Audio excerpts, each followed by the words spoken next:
of the land is our prayer in Jesus' name.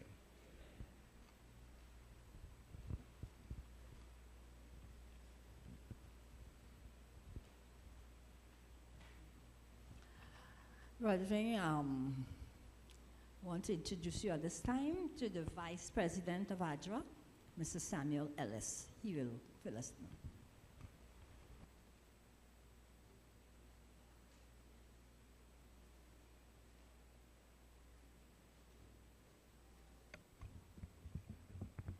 Thank you so much, Sister Allen. I see some familiar faces. In fact, I see some Dominicans here. You probably do not know that they hold dual citizenship. But based on the human service they provided in the aftermath of the mudslide that killed 26 people and devastated at least 2 entire communities, when these Trinidadians touched down in Dominica, having spent some 13 days, things will never be the same in Dominica. Is anybody here aware of the group called the Ambassadors? Is anybody here a member of the Ambassadors? Bless your heart. They, in fact, an ambassador is one who represents the head of state in another territory or another country, if you may.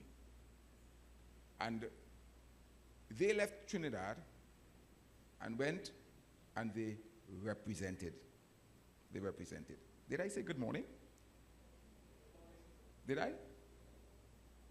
I was so much enthused at letting you know that there are some folks here at La Joqueta and environs who are doing such a mighty work advancing the kingdom of God that I perhaps forgot my manners. Yeah, I was properly raised. And in fact, I see my big sister here. I see my big sister here, who I've been trying to make contact with for the last month and a half. But we have an activity in the morning. I hope she is able to adjust her schedule to have breakfast with me tomorrow morning.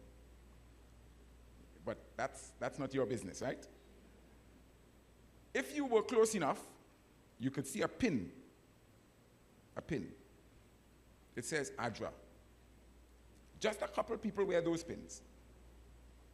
You have to earn your keep to get one of these pins.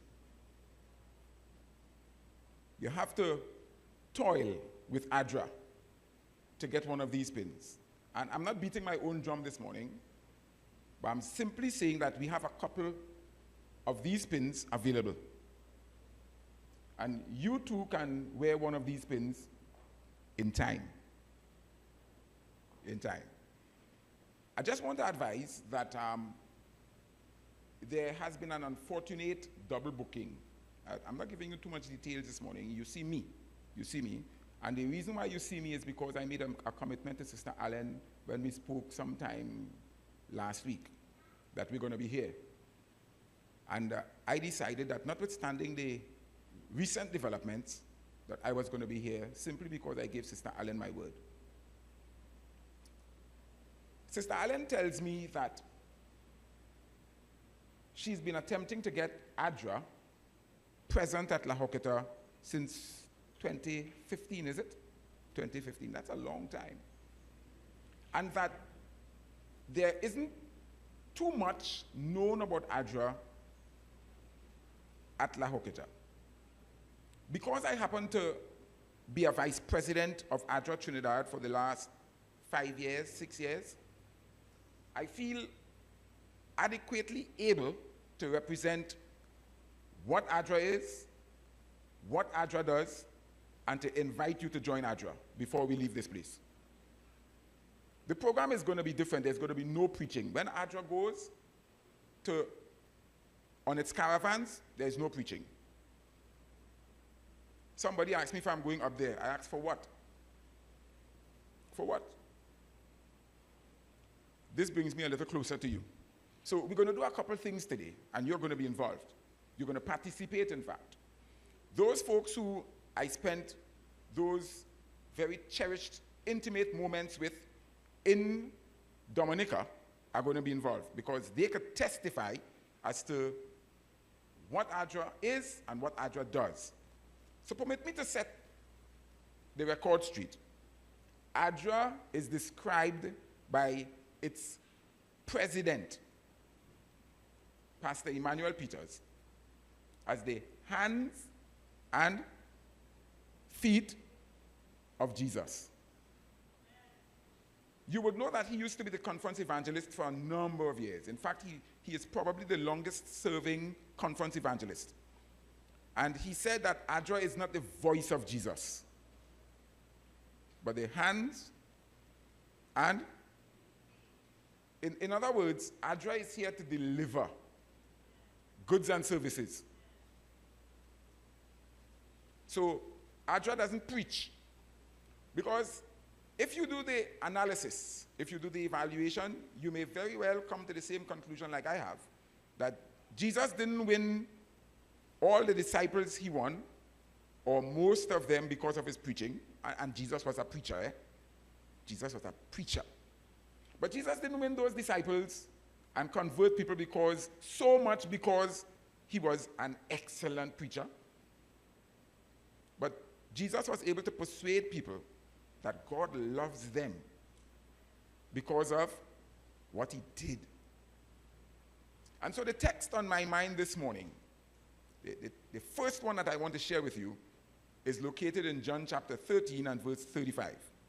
While you're finding it, permit me to challenge your concept of why we are Seventh-day Adventists. There is this text in Ezekiel chapter 20. It's repeated, slightly different in verse 12 and verse 20, talking about the Sabbath, and that if we keep it, it will demonstrate to the world that we have a relationship with God and he's sanctifying us. And people have misconstrued this text to suggest that the Sabbath is in fact the brand given to God's people so that people will know that we are God's people, that we are his disciples. But that seems to be in conflict. A similar question to what was asked by the lesson facilitator, the discussion facilitator. Is the law and the gospel in some kind of conflict? Is what Ezekiel is saying and what Jesus is saying in conflict? Jesus didn't say, if you keep the Sabbath, people will know that you are my disciples. Because there are a bunch of people keeping the Sabbath, you know. Not just Seventh-day Adventists, you know. And there are a bunch of Seventh-day Adventists. Let me back up. 3 weeks ago, at the Sandy Grande Hospital, where we are pursuing the expansion of the kitchen there and adding some space, and I think some of your members are involved in that project, I was introduced to a young lady who works at the hospital, and I decided that I would tease her. It wasn't a good thing. It wasn't a good choice. And I said to the young man who was introducing me to her, that's one of our members, you know, and I said, oh, she's one of them 7 days. Who tell me do that? The woman put on her battle suit, and she started telling me everything that the Sabbath is significant for. And I got the impression that she was really attempting to say to me, if you want to be saved, you have to keep the Sabbath, because that's what God's people do. And perhaps there's some truth to that, but a little bit. Because the Sabbath, no matter how long you keep it for, and I've been keeping it for these last 42 years, it can't save you. You knew that, right? So I'm not providing you with any news. The Sabbath can't save you. All the tithe you pay, in fact, you could pay entire income. Ain't gonna save you. Well, that's what 1 Corinthians tells us, right? 13, that is, 1 Corinthians chapter 13. So that we Seventh-day Adventists grew up and our theology has evolved. And I could speak with authority about that because I studied theology. And our theology has evolved. In the early days, we used to say that we are saved as a consequence of law and grace, a judicious combination. In fact, a preacher came to my church, one of our serving pastors, but it was a number of years, so I'm hoping that he has matured. And he said that he came from a particular village where there was a lot of fishing.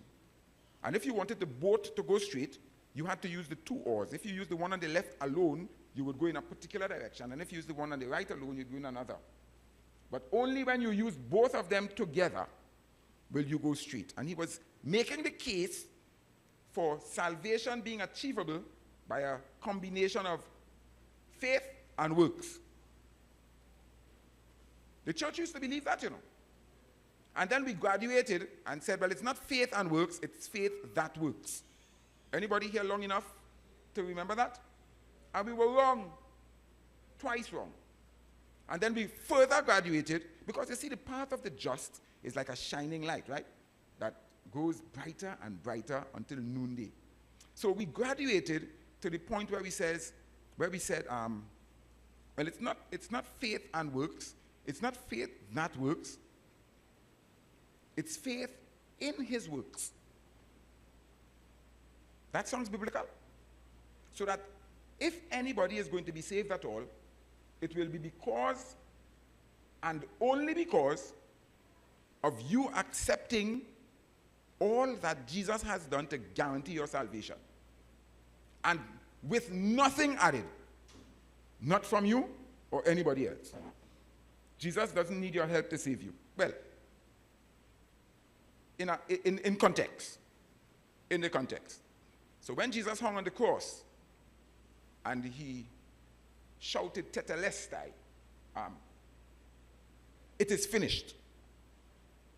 All Jesus was saying is that all that is required to guarantee the salvation of every man from Adam till the last man has been accomplished in my perfect life and my substitutionary sacrificial death. And all you have to do is accept it.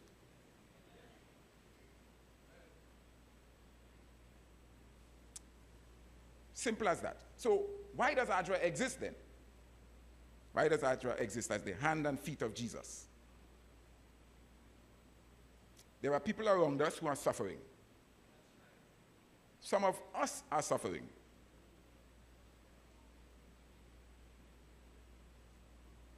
And the church exists principally to bring relief to the plight of suffering humanity. That's a principal purpose for which the church exists. If you, therefore, are not engaged in a lifestyle, not a sporadic now and then, you know. If you are not involved in a lifestyle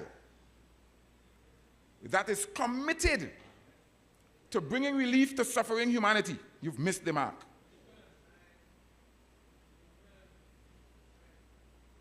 If you are about you, like some Christians are, you've missed the mark. So we go to the text that I asked you to find in John chapter 13 and verse 35. And Jesus was speaking to you like he was to me. We'll find it and read it together, all of us.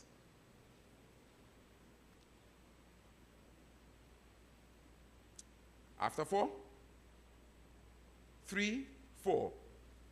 By this shall all men know that you, if you have love,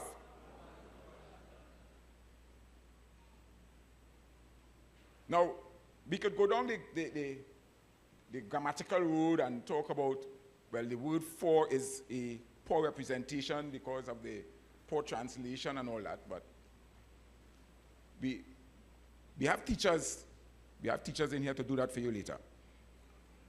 The critical point is, Jesus is making it abundantly clear that for you to qualify as his disciple, the only qualification is love. Now, we're not talking about talk, eh? You know, some people could talk love, and the church is good at that. Now, I'm part of the church, so don't think that I'm beating up on the church. I am just here to offer you the unvarnished truth. It's a little bitter sometimes.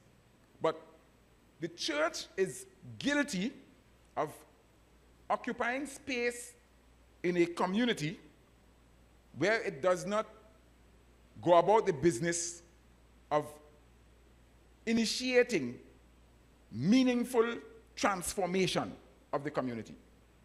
There's a particular church that's celebrating 50 years this year of existence.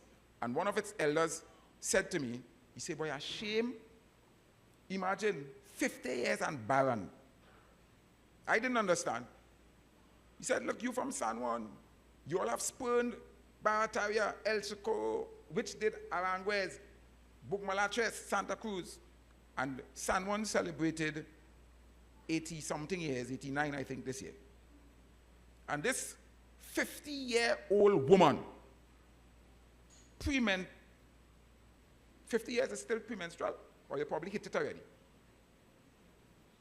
I don't know, I'm a man. But this 50-year-old woman existing in a community never bore a seed. That's not the purpose God put the church there, to occupy, just to occupy space. But, you know, we talk about church as if the church doesn't have individual members who hide behind the church, the name church. But the church is you. I am the church. And so whatever the church does or doesn't do, I must take some responsibility for it. It begins with one.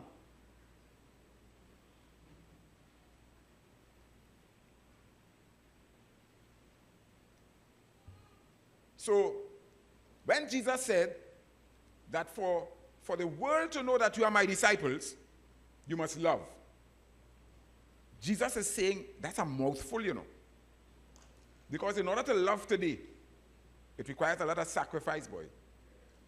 And a lot of grit, because most people do not encourage you to love them. Most people are unlovable. But you know, Jesus didn't give us an option. He didn't say, you love them if. It's like the fifth commandment. Honor your father and your mother, irrespective of what kind of father and mother you have. You don't have a choice. I had it a little difficult because I didn't meet my father until I was 11. That's plenty of the story you get it, right? You don't know what's going on. I had to love him still. It was tough. It was really difficult. And Dr. James Smith claims that what we're seeing today called a gang culture is a direct spin-off from what he calls the father wound, or the absentee father. Direct spin-off. The church is involving itself in similar behavior. It are gangster churches, you know, who utilize the resources of a community and don't give back anything. I am currently involved in some contracts with the EFCL, school repairs. We've completed 3, and we have 5 more, I think, on our plate, or 4 more. Every single community, and let me spice it up a little bit. Most of the schools are in Laventille.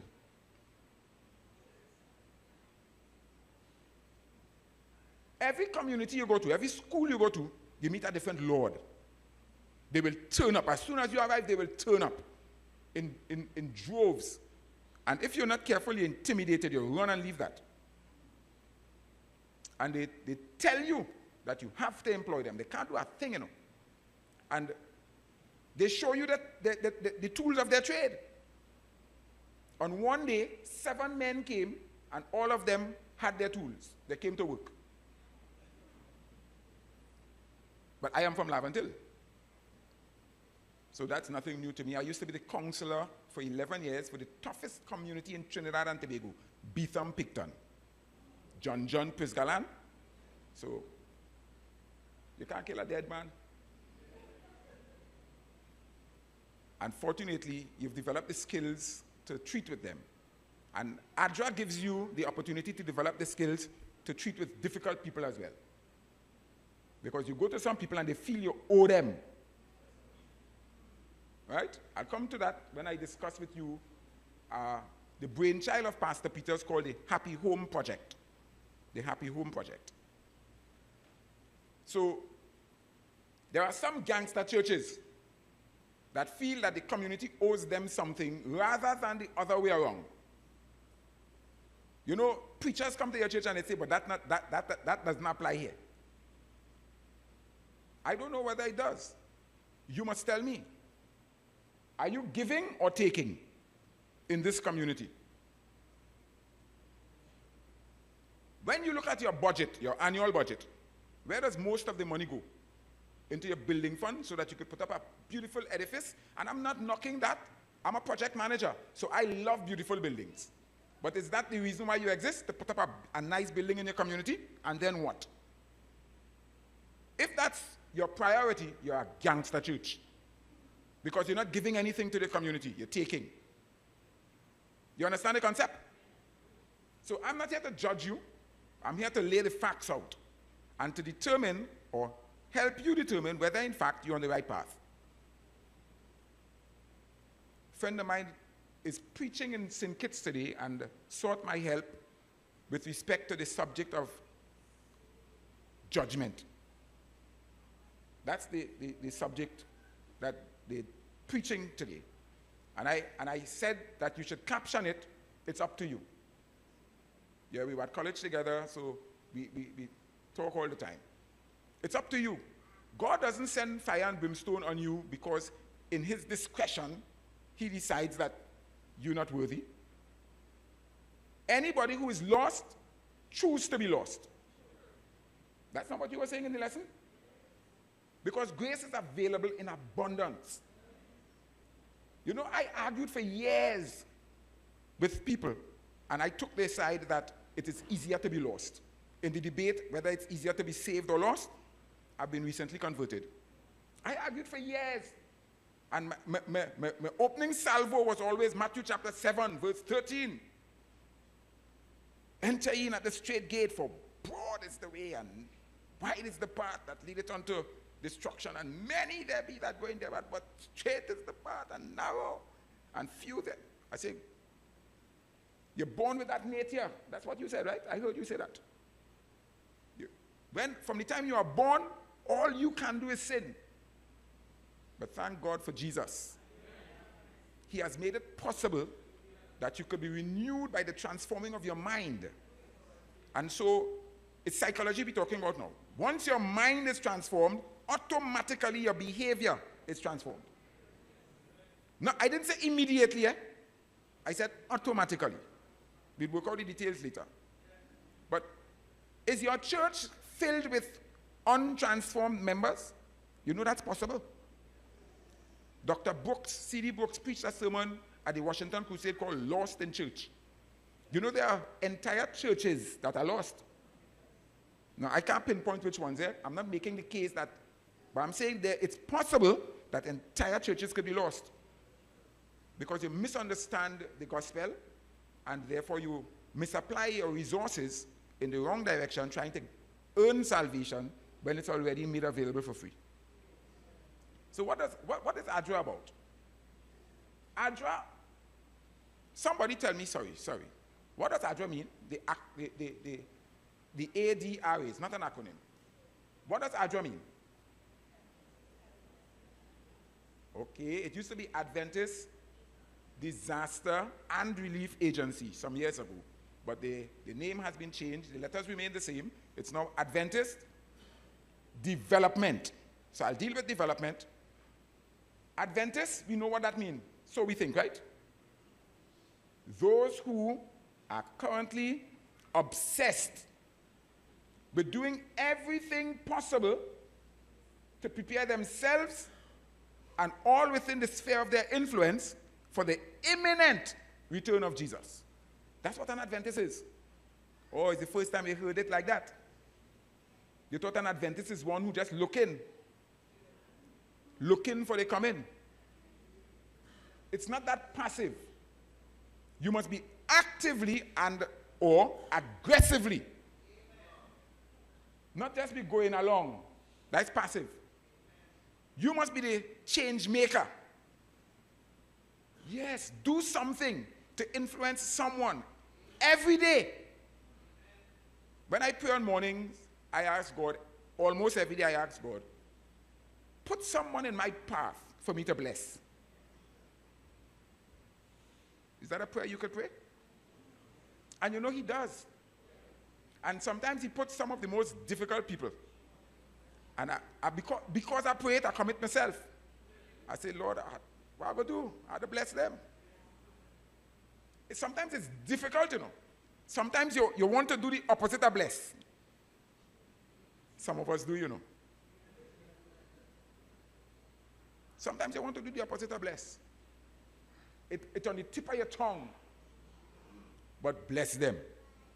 So an Adventist is one who is in the business. Your priority, more important than your breakfast, your job, your spouse, your children, more important than anything else, preparing your soul for the soon coming of Jesus. That's what an Adventist is. And the corollary to that is helping others prepare. Now, you preparing yourself has that spin-off effect, you know. When people watch you. I used to be a bully at school. I only realized that recently. Unfortunately, I just had the opportunity to repair the same primary school that I attended. If you see how good the thing looking. They didn't even bother to pay me. Yeah, don't worry, I have a good lawyer. But people who knew me then, when they see me now, and they, boy, you changed. You used to like a fight a lot. Oh gosh. My mother used to want to, in fact, one time she attempted to wash my mouth with blue soap. And not that she heard me do it, you know, say it, you know, but other people heard me and reported. And she said to me, it's not the first time she's heard it. So it had to be true, because those people cannot lie. You know those long-time people? Right. So I have experienced some transformation, and thank God the process is ongoing. And A.D.R.A encourages it.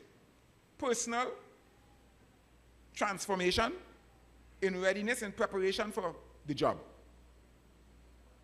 We take anybody who comes, but we encourage transformation, your personal transformation. We want to secure your salvation first.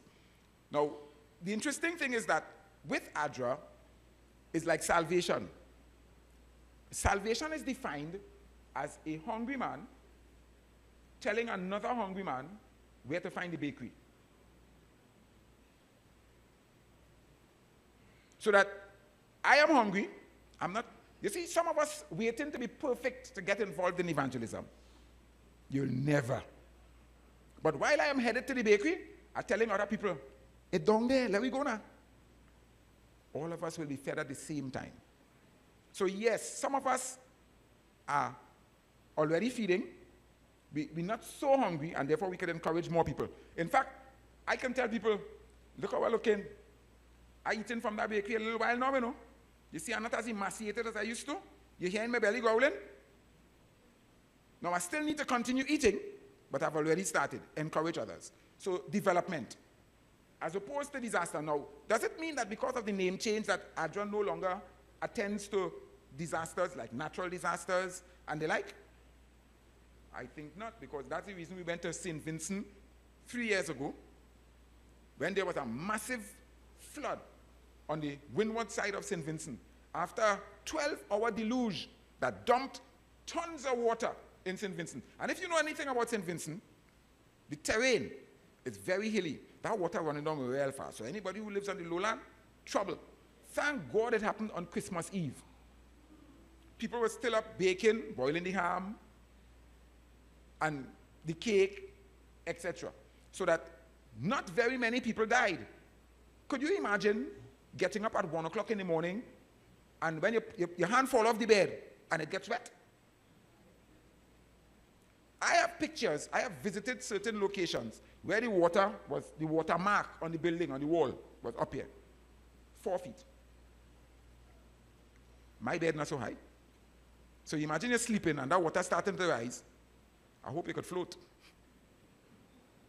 So A.D.R.A still attends to disasters. Right in Diego Martin 4 years ago, when we had the massive flood. We went to Diego Martin 2 years consecutively, in fact. And we went to Central. These last couple of weeks, we've been in the far south, bringing relief. But A.D.R.A's focus today is more on development. What do we mean by that? Personal development, professional development. So we do a lot of training. A.D.R.A trains people to, okay, this building, because it is a church building, a public building, and I'll give you a little joke, I hope you could laugh, is deemed by the Ministry of National Security as an emergency shelter. In the event that the community is declared a disaster zone, automatically you lose control of your facility. You know that, right? And so, if you do not train your own people to be shelter managers, others will become shelter managers, and they may not do things in what you consider this holy ground as you would prefer. So we've begun to train shelter managers in the first instance to man our facilities. Because there are things, you know, the do's and don'ts, but you can't come up here because this is the holy ground, the holy place, and that is the most holy place. You remember that foolishness? People's life in danger. And an elder told me, no, we can't use the church because it's holy. And all kind of people will be coming in here. I said, thank God. We're trying to get them to come all the time and they ain't coming. And now they're willing to come and you say no. Our priorities are mixed up. When people are experiencing difficulty, they are the most vulnerable to the gospel. And that is why A.D.R.A for years pursued bringing relief to people who were in distress. I'll give you a little joke. There's a neighbor of mine living right downstairs by me. That woman cost me for about a year straight. Up to now, I don't. She called me just now. I'm a real dog now. In fact, I developed a back injury about 7 weeks ago or so. I didn't even know that I was carrying around all that. And she saw me limping to go to the vehicle. And she called me, if you hear the tone, and she said, what happened? And I explained, and she said, you want a cane, bro? And listen now, if you see the state of the art cane, the only thing the thing don't do for me is walk. It's a hurricane. Real fancy thing. I almost bought it in, but I didn't want to let all you know that, you know, I didn't want to distract you all. And last evening, I'm heading from work, and she calls me. I just did a tender document for her because she don't know how to do it, and she has a contracting company. And I just did it, and she called me with excitement. Sammy, you home yet? I said, not yet. She said, well, I'm heading there, but they now call me, boy, I win the contract. Now, she was abroad, and she owns a townhouse elsewhere, and she was abroad, and the neighbor to her, living in the same block, calls somebody who lives at her and say, well, the townhouse flooding out. I used to be a plumbing contractor, and so he, knowing that I am into construction, calls me. They don't talk to me. Listen, look out for the opportunity and grab them with both hands. He calls me, Mr. Ellis. He's an older man to me, you know, but they call me Mr. I don't know why. So, Mr. Ellis, so-and-so is not here, and there's an emergency at her townhouse. Do you think you could help? I said, sure, let's go now. I put down what I was doing, and I put him in my vehicle. When I saw what the situation was, I went and buy the materials. I got some of my guys, they came and we fixed it up. And she called me from abroad, and we were there talking. Sweet, what's that? It's the same amount that was costing me, if you hear the difference. So she comes back into the country and she sees my vehicle, so she knows I'm home. Mr. Ellis, I looked through the door and I said, yes, how are you doing?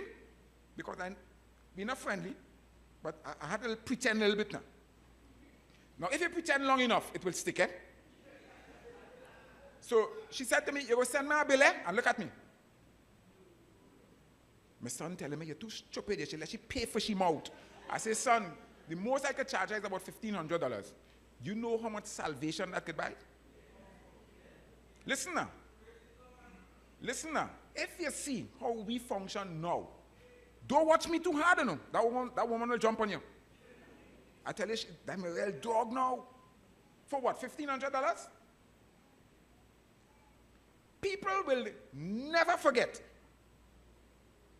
when you came to their rescue when they were in peril. That's what A.D.R.A is about. Moving in and capitalizing on human pain, if you will. Not that we're not doing it, you know, it sounds a little bad, right? You're moving and capitalizing on human pain. But Jesus said the poor you'll always have with you, you know. People will always be suffering around you. What do you do about it is going to make the difference. So A.D.R.A trains people in, we do shortwave radio operation so that, because you know in a disaster, if it's a storm and we are in that belt or a hurricane, all your communication, the poles that support your lines and all that, your satellite, they could crash. And the fancy cell phone that you don't seem to be able to do without, you get no signal. The shortwave radio operates on a different frequency, and it does not depend on the same type of infrastructure, and therefore it's more reliable in those situations. So we train you to do that. So we talked about shelter management, we talked about this. The Happy Home Project. Every community has a slum. Well, except perhaps Goodwood Park and, you know, the gated communities. But next to them has a slum. And someone from Goodwood Park says the middle class has been evaporated, so it's the haves and the haves not. You haven't. Look how you're looking this morning. You're putting you on the spot now. You have. In fact, yeah. Lord, I thank you for preparing a table before me while my enemies look on with lust. Eh? That's not what Psalm 23 says? That's what it says. The Lord will feed you while those who mean you harm watch and drool. My translation. So you have, even if you don't have now, you have a connection with someone who does not have in his vocabulary the word recession. You knew that? So your God shall supply all your need according to his riches in glory by Christ Jesus. Isn't that what the prophet says? The silver is mine and the gold is mine, saith the Lord. So you're not broken? A rich man told me one time, and he was filthy rich. He said, a rich man don't carry his money in his wallet. It's secured someplace. So even if you don't have money in your wallet today, your wealth is secured someplace. What you need to do is to find the code. You know, when you go to the ATM, if you don't have the code, you can't access the resources. You might have $1 million. If you forget your PIN, you're in trouble. So you have to find your PIN because the resources are there in abundance. But you know the interesting thing is, God doesn't give you those resources for you alone, you know. You think it's yours, eh? Big mistake. So many of us be working, that is my money. Whose money is in this account? Mine? Oh yeah? I thought that was God's. I thought you were just a steward. How you come the owner? All of a sudden you graduate, you're the owner. So if we agree that all the resources in your possession belong to some other owner but you, then you have some responsibility because he has given them to you. Yeah. Just this week, I'm telling the guys on the job. I was taking something from the job. And they said, boss, you're going with that? I said, yeah. The cow had to graze where it died. It's stuff that we demolished. So we were going to dispose of it anyhow. But I needed it to take to somebody who I knew needed it. So I said, the cow had to graze where it died. Here, I could get some too. I said, touch it now. God has placed within your possession resources. Did I see Claudine come in?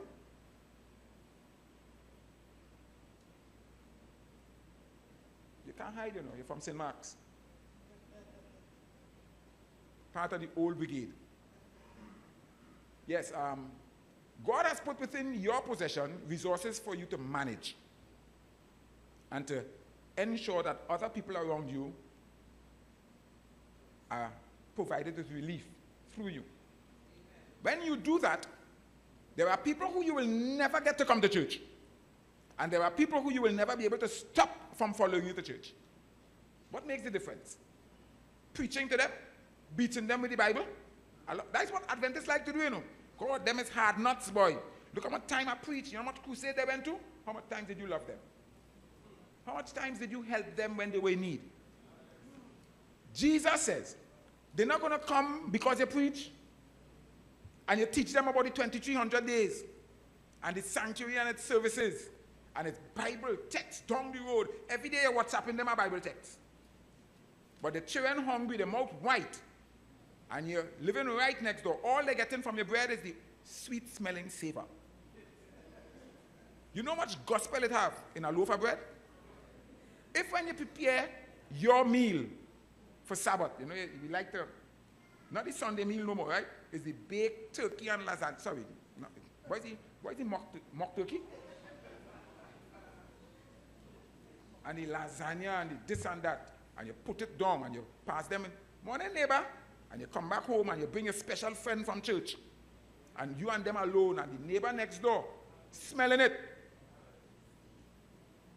You shall smell it but never taste it. When we begin to share those resources with people, then they know we love them, you know. And I'm talking about when we begin to share it unsolicited. You understand what I just said? You don't wait for them to come because people have the pride. Some people rather die from hunger than to beg you for food, you know. But you know they will accept it if you give them. And it's not like you don't know they don't have. Huh? But if you see you on Sabbath morning, you dress up nice, and you're going down the road, and you take all the food from the fridge already now, so that when you reach home, you don't have too much heat, right? Because it's just ready. And you're watching the time if the preacher goes 12:30, because you're drooling already now. And the neighbor next door hungry. Since Thursday, they may eat. That's the gospel, right? Do you know that there's a good reason why Jesus regularly fed those people? We have a few mention of it, but do not assume for one moment that the exclusive story is told in the scripture with respect to how Jesus treated with the needs, the physical needs of people. You just get some snapshots so that you would understand that that's the way we ought to operate. I don't think we understand. We think that we should come to church as if this is the church. Well, that's another story. And dress up nice, greet the brethren, and go back home and have some lay activities at home on Sabbath afternoon. And we have done our duty. But A.D.R.A is, how does Pastor Peters define A.D.R.A? As the hand. In other words, we used to sing the song long ago. Of course, it's not true. It's not true. And let me say it again. It's not true. God has no hands but our hands. If that were true, God would be feeble. But God has hands, including our hands. so that when we do not perform, God will still deliver. It would be an honor, therefore, for us to perform. Because if we don't benefit God, you pay your tithe. As if have you ever seen God in the supermarket? God don't need your money. Your tithe is your way of demonstrating your loyalty to God. Acknowledging that he owns the next whatever you retain. And your offering is your way of demonstrating your gratitude to God. That's all it does, you know. God don't need your money. But he gives you an opportunity to rid yourself. You said you were born in it, right? You were born with that nature. God is giving you an opportunity to rid yourself of the covetousness of human nature. That's why he says, bring it. I claim it as mine, and if you don't return it, you rob me. In the same way, by the same token, God has given you all these resources with the intent that you would bless somebody with your skill. Some of us are professionals, and there are people in the community who could benefit from our services pro bono. So your neighbor's step break up. The people probably retired, they probably infirmed, and even if not, they probably don't have the resources to repair it. And you're going to work every day as a construction worker. You have all the tools, and you have some of the material too. Or you could have done like me and say the cover the grades very tight, and ask the boss for some. And my neighbor next door, boy, I could I could get some of this. I want to help my neighbor. You think your boss will say no? Assuming that the boss think that you're a Christian and that you're not trying to take the material for yourself. But if you have that relationship with your boss and you notice something going on with your neighbor's house, and you go by your neighbor's house and say, neighbors, yeah, hey, what's going on? I noticed so and so and so. I would like to help. Will you allow me? And you become known for doing that. When you decide that you want to invite the neighbor to your house, or you want to invite yourself to the neighbor's house to discuss issues related to eternity, you think the neighbor will tell you no? You think the neighbor will peep into the curtain to see whether you have an umbrella and a short sleeve shirt and a bag? The neighbor will welcome you. If one day, after having blessed the neighbor, without them asking, you say to them, neighbors, you know, for some time I've been thinking of inviting you to a little Bible study. Or I have some folks over, we're having a little cottage meeting. I wonder if you could join us. You know, no obligation, neighbors. Neighbors, you don't even have to come to, I'm not inviting you to church. I just want to share this opportunity with you because, you know, we have some fun doing it. You think the neighbor will come? If when the neighbor's children were hungry, you call them over by you, and you take out the best crockery and the best cutlery. You ain't feed them on the back step in the pot cover, you know. You take out the best crockery and cutlery, and you pelt out some gourmet food for them. When they reach home, them licking them out. And they're only talking about, they can't describe it, you know, they've never seen it before, but they're talking about it. You think the neighbor will have some kind of appreciation for you? For by this shall men know that you are my disciples, when you could preach good, boy. When you have a nice car, the best car on the street. Or when you're living in a palatial mansion, because you went to school and you developed yourself well now, so you deserve this. You think it's that? You could be living in a hovel, you and your neighbor, living in the same kind of shambo. But you're working wherever you're working for minimum wage. But when you're coming home in the afternoon, you have a little bag with perhaps 1 pound of banana for the neighbor's children. You think the neighbor could learn to love you? Huh? Because the neighbor can't afford to buy food for the children. So they're always coming down with every virus that passes through. But you have an interest in their well-being. So whatever in season, you could only buy it in season because it's cheap then. You buy some for you, and you give the neighbor some. You think the neighbor could learn to love you? Or perhaps even like you? They may never plan to hear them. Anytime they ask me to go to church, I go duck them. I always have an excuse. But you want to take them to church, bring church to them. Not beat them with the Bible, not text after text after text. We have this thing about the key text. And I can prove that the Sabbath is this and that. Neighbor hungry, them can't even hear you. Feed them now. Say neighbors, school gonna open just now. You get the book, you get the books. Boy, I get 2 years. It had 20 books on the list, but they only got 2. Say neighbors, bring the book list now. I'll go buy 1 for you. You think the neighbor could ever forget that? And you watch long time we used to call it washikong. But you had to be up here to know that word, eh? The children going to school and they qualify to be up here because the sneakers holy. And you go out and you probably have relatives abroad. Ask them when they send any barrel for you. Put 2 little sneakers now, a size 7 and a size 8. Pay less up there, them things dog cheap. And you know to tell them it's for the neighbor, just put 2 things for me, please now. And when it come, you put it in a nice little bag and very inconspicuously so that the other neighbors don't know. You go and you carry it and say, neighbors, my sister sent something, and I bring this for you. You think the neighbor could forget you? You think when you tell the neighbor Jesus loves you, they will understand a little better because of you demonstrating love to them? Because some people don't know the meaning of love, because nobody has ever shown them love. That's what A.D.R.A is about, Touching lives and helping people to see who Jesus is. That's what A.D.R.A is about. And some of us never joined A.D.R.A because we never understood what A.D.R.A was about. Love.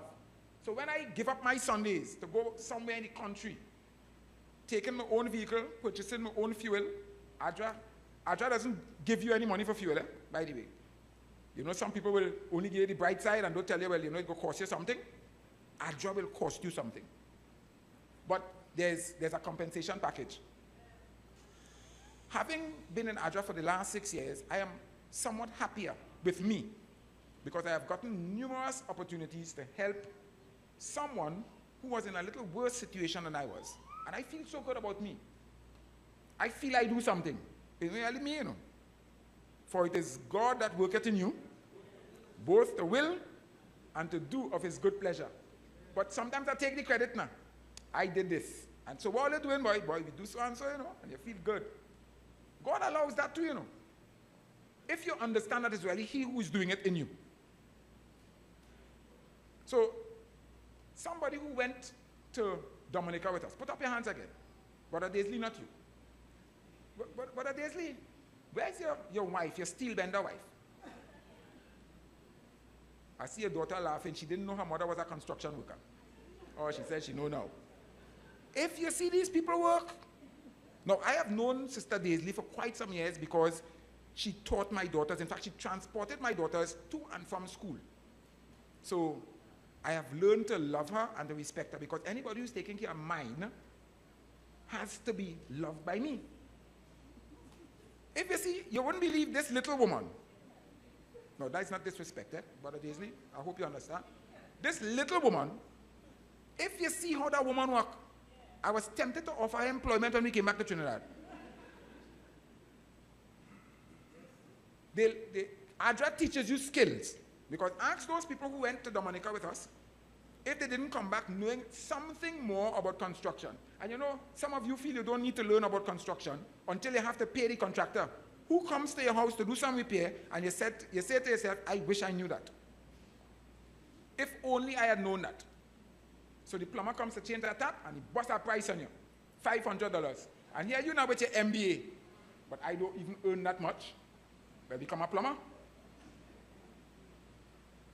Trade work paying money now,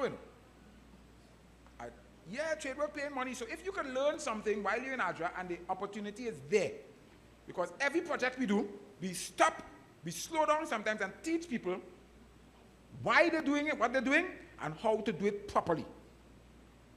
So at the end of the day, you give something and you get something. You know where I'm heading, right? Before I leave here, I'm going to ask a couple of you, and a couple don't mean to in this context, to join A.D.R.A. So honest I am. I'm not sneaking up on you. I'm showing you all the reasons why you should join A.D.R.A. So A.D.R.A. teaches you, we have personal safety training.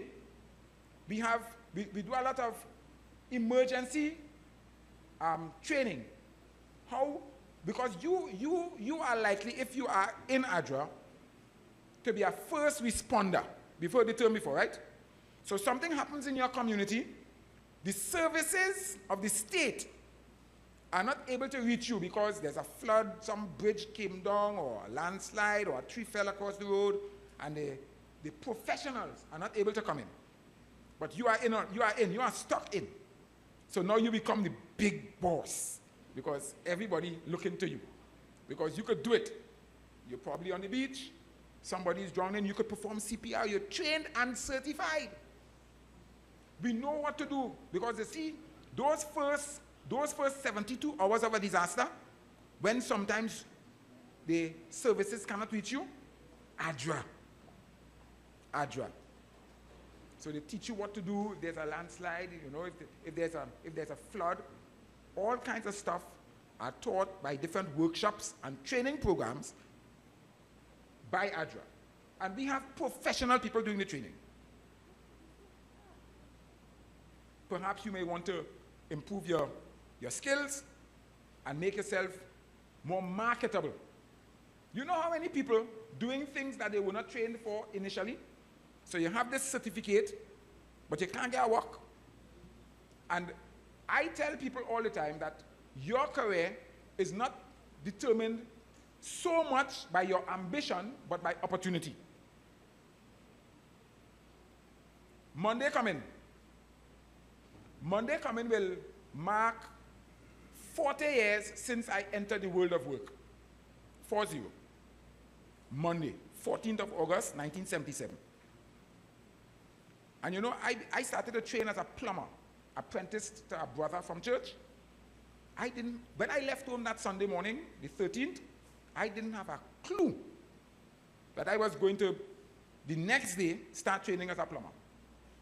I was just out of secondary school, awaiting results from exams, and we had this fitness training on Sunday mornings. We used to go down to the Savannah in Port of Spain and be walking down, and this big brother and my best buddy, 3 of us walking down. My best buddy was already training as a plumber, and I was training for the last 3 years as an electrician. And I heard my best buddy say to this big brother, so you have all the work. Verbatim, you know, after 40 years, I remember the same words. So you have all the work and then give me none. And he said, you want work? Come to the office in the morning. And hear me now. So what about me? Did I say opportunity? And I never trained as an electrician thereafter. I could still do a little thing, so I wouldn't shock myself to death. But I became a plumbing contractor. I made enough money to go to college. I made enough money to share some. And then I went beyond. Because if you are Christian, you can't stop where you are in. Christianity teaches you to engage in personal and professional development. All the time. Every day, in every way, you're getting better and better. If you stop learning, you're dead. And A.D.R.A. provides opportunity for you to expand your knowledge base and to provide some service to the community. A.D.R.A. sounding like something you want to be in? No, seriously. Because my sister told me that A.D.R.A. is the best kept secret in La Hoqueta. So we've come to debunk that today. After today, you'll be able to say, I know something. You don't know everything, because I can't tell you everything in one session. And I'm happy that the other folks are not here to in the sense that we're able to roll out what A.D.R.A. does.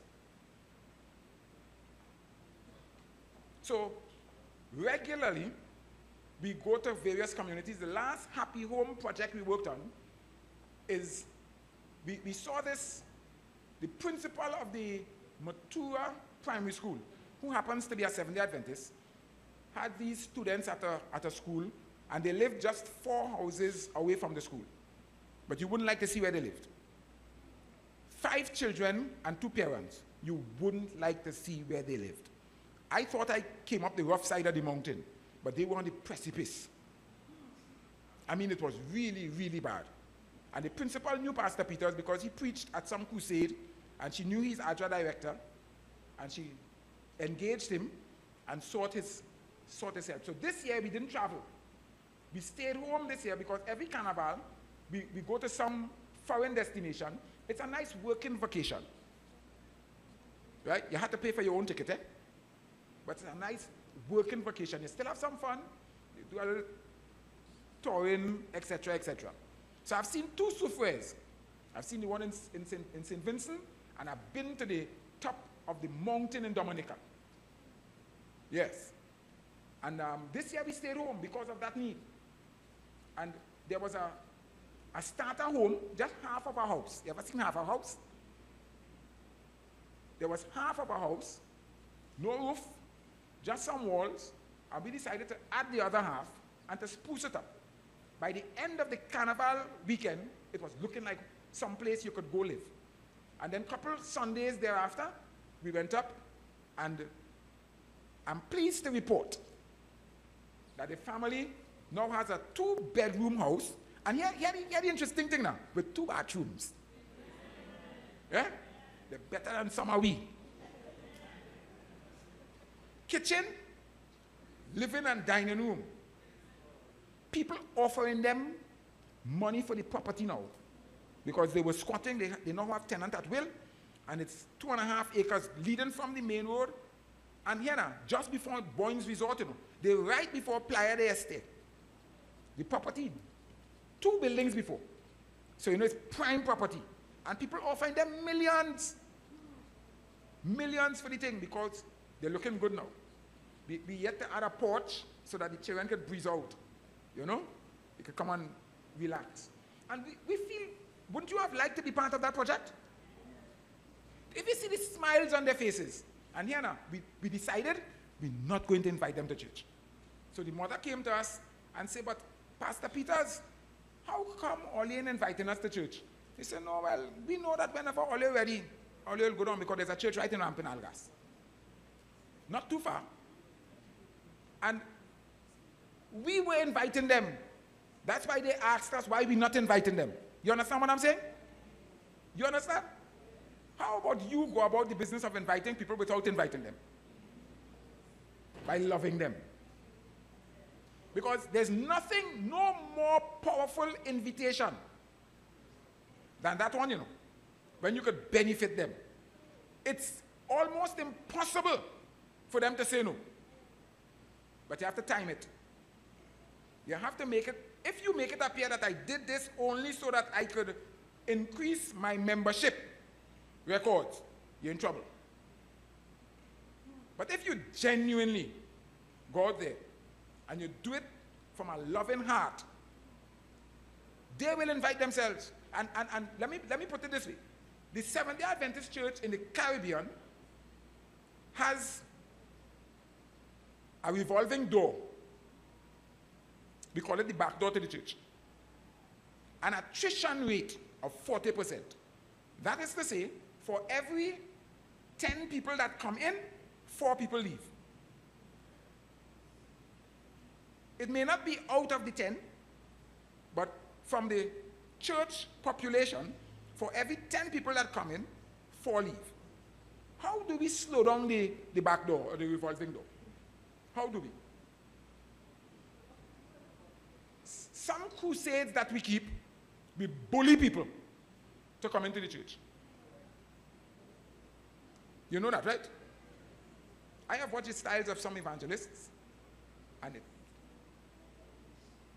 but if we properly season them, anybody who has done history, you would know that when the slavers arrived at the ports of the colonies, they wouldn't take the African now slaves directly off the ship and put them on the plantation. By rebellion, they will kill somebody because they are free men in their mind. In their minds, they are still free men. They don't understand what you're introducing them to. You know what they do? They take an old slave whose will has been broken, and who, when Master sick, there's one say, Master, we sick. The Stockholm Syndrome, it's called. They take that slave, that old slave, and they use that slave to cajole the new slave. Boy, you have to do what Master say, you know. Master love me, you know. You see the nice the nice hot they give us the sleeping down there. You see every week Master does give us a quarter pound of saltfish, 2 yam and a dasheen. Master love we. And Master don't want to beat we, you know. It's only when we beg Felix, Master does beat we. And that old slave eventually persuades the new slave to comply. Seasoning, the historians call it. We go to America and Europe and we don't like the food.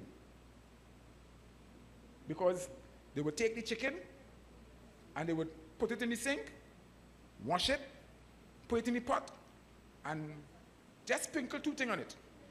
So it's seasoning in the pot. Now, I do some cooking. I could tell you. When I used to eat chicken, right, over 40 years ago, thanks to that lady there, when I used to eat chicken, I used to look at how my mother doing it. The thing had a season. If you're cooking it lunchtime, it had a season from since 6 o'clock. So that the thing could kusume.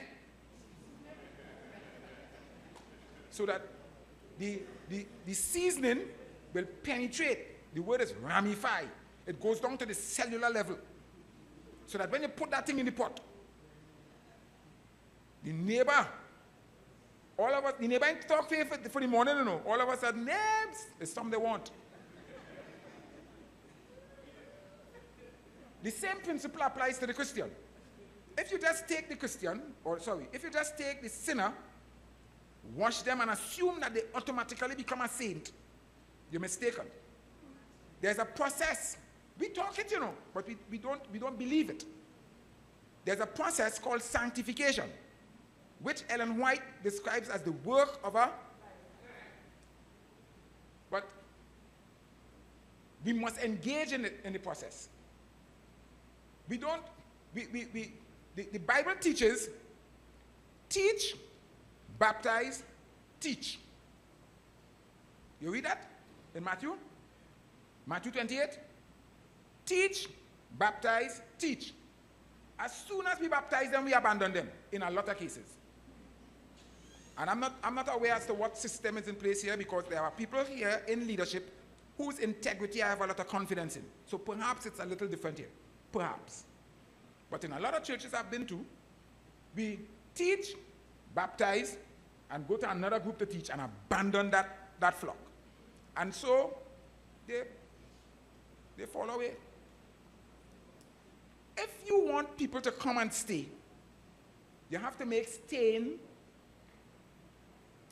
palatable, comfortable, inviting. So you invite them to come, but you have to invite them to stay. A.D.R.A teaches you to do that. Because the people who we build the house for, or wherever we go and build,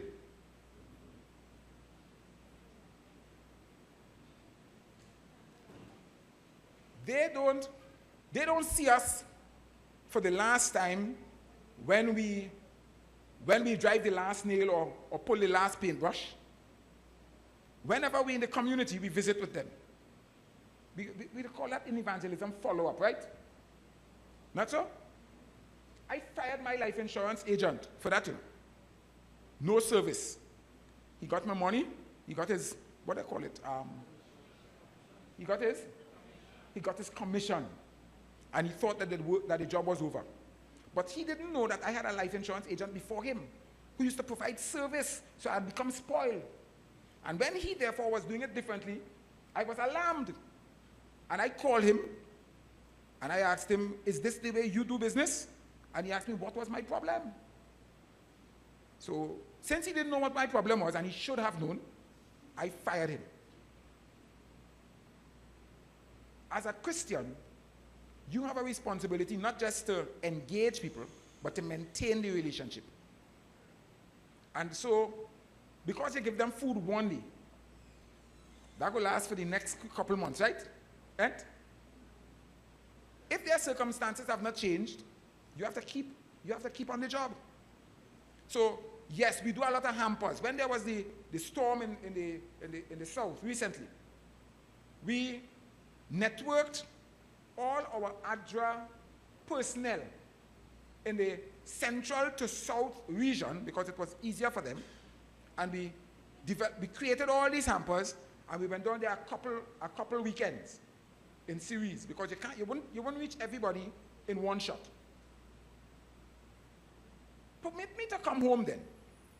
Is your church at La Joquita engaged in meaningful community work that does not involve preaching to people? Does it? Because if it isn't, it's failing you. You probably are accustomed to people coming and say, well, it doesn't happen here. I don't know what's happening, and I'm hoping that because of the leadership that I am aware, your pastor is someone who I have the highest admiration for. No, don't tell him I say that, eh? But I like him because I think he understands ministry. So I can partner with him. Every now and then we talk. If there's something that he needs that I can help with, I think he understands ministry. Ministry is not from here, you know. Ministry is when you step outside. They come here to retool and to refuel. But the work is out there. Now, some of it is here too. Some of it is here too, because there are people here who have needs. And that's why we have the welfare, the deaconry. Okay? On the radio, they say we have to pay some bills. You hear people, the radio announcer saying that, and they pause the talk for advertisement, because that's how the bills are paid. I am sure that T&Tech doesn't supply you with lights for free, but with electrical energy for free. I know your offering pays those bills. So I am going to give the people responsible for administrating that the opportunity to treat with that matter and for your housekeeping issues.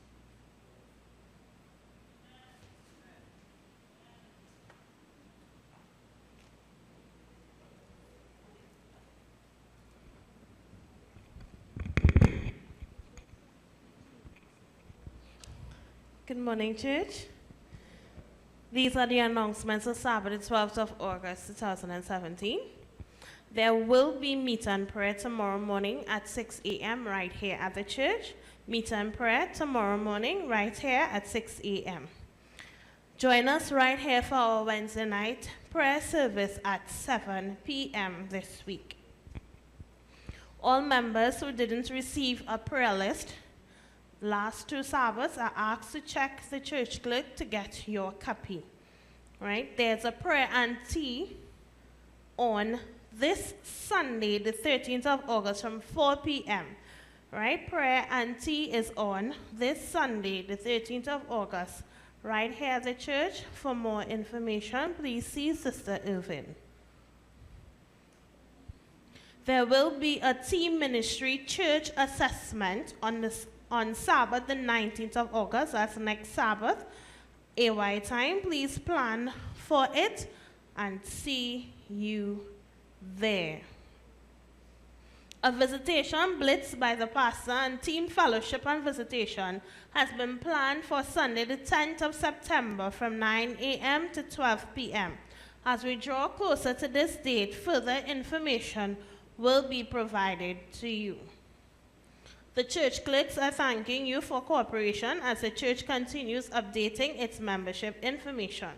Members are asked to kindly return completed forms, and those who have not yet completed one, you can collect from the church clerks. Members are also reminded to peruse the missing members listing that is posted on the notice board and provide any information to the church clerks that can assist in contacting these persons.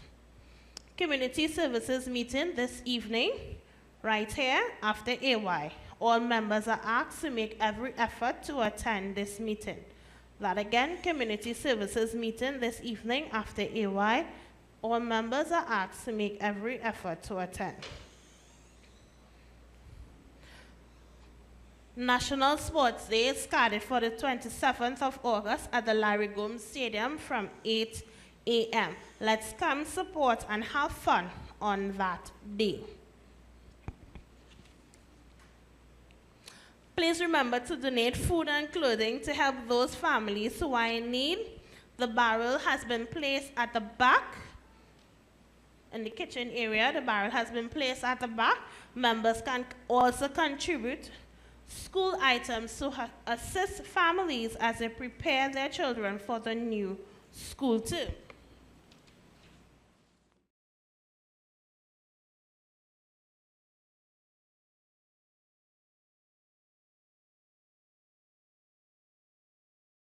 Summer camp, the new venue is U-Turn for Jesus. I'm not sure what that is, but the flyer says all the summer camp attendees are asked to assemble on Tuesday, the 16th of August 2017 at the South Caribbean Conference grounds to meet the transport promptly at 10 a.m. The men's ministry department sincerely apologizes for any inconvenience caused.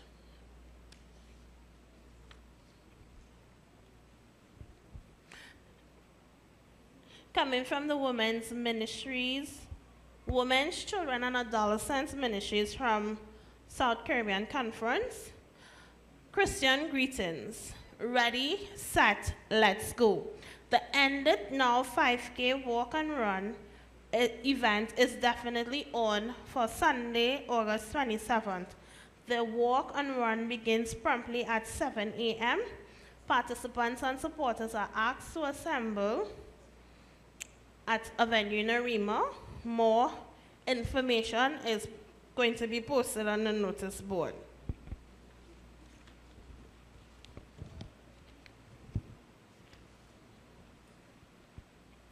Okay, sunset times for next Sabbath. The Friday the 18th of August would be 6:22 p.m. and Sabbath the 19th August 6:22 p.m. That's sunset times for next Sabbath. Please, one more. The AY Society presents the local love story this evening right here at 4:30 p.m. Please make every effort to attend our local love story. Please see the notice board for these and other announcements. Our thought for the week: live in such a way that those who know you but don't know God will come to know God because they know you.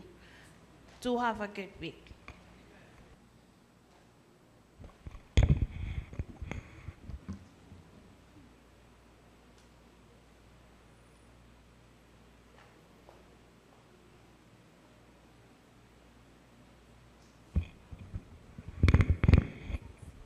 Good morning and happy Sabbath.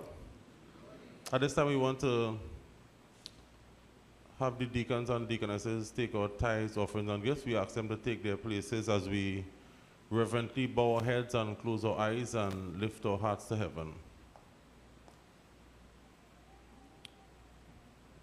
Great God, we just want to say thank you. Thank you for all that you've provided for us. God, you have been a constant provider. And with this in mind, God, we bless your holy name. We bring back to you that which rightfully belongs to you. Help us as we give to give willingly. And not only to give our monies, God, but to give our hearts and our lives to you. Bless us, we ask, and bless the offering. Accept it, we ask. In Jesus' name, amen. We will have Sister Adam lead out in one song as we have our offering taken up.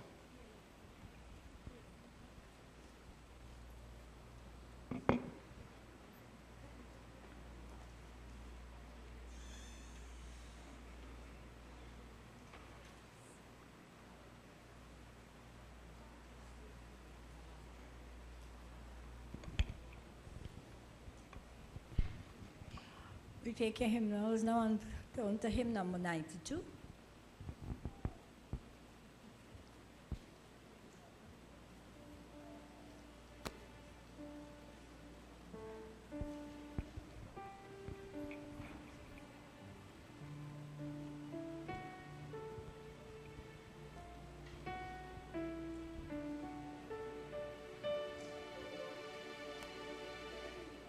This is my Father's world, and to my listening ears, all nature sings and round me rings the music of the stars.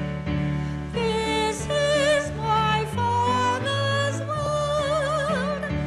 I rest me in the thoughts of rocks and trees, of skies and seas. His hand of wonders broad. This is my Father's world. The birds their carols raise, the morning light, the lily white, declare their Maker's praise. This is my Father's world. He shines in all that's fair. In the rustling grass I hear him pass. He speaks to me everywhere.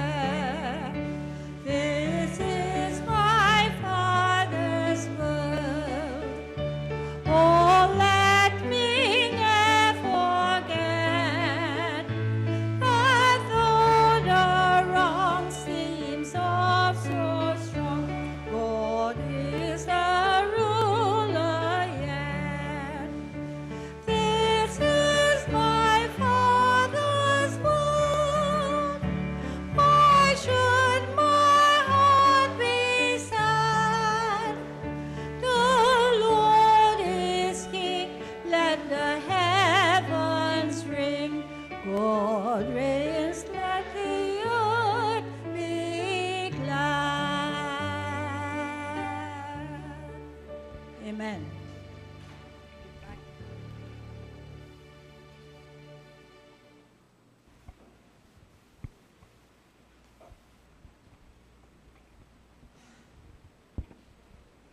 Indeed, this is our Father's home. And somehow the preacher, or teacher, as I may call him, made me realize this morning that what we have is really not ours. I read somewhere where Sister White said that whatever God has blessed us with is to take care of our immediate need, and the rest is to bless others with it. May God take us to that place where we can effectually do that. At this time, we want to sit as our hearts will be blessed with special music from Sister Alicia Pierre.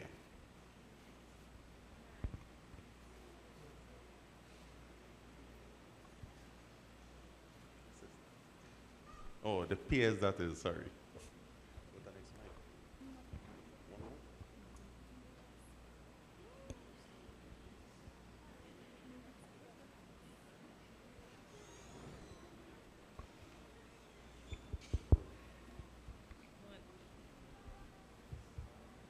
Good morning, church.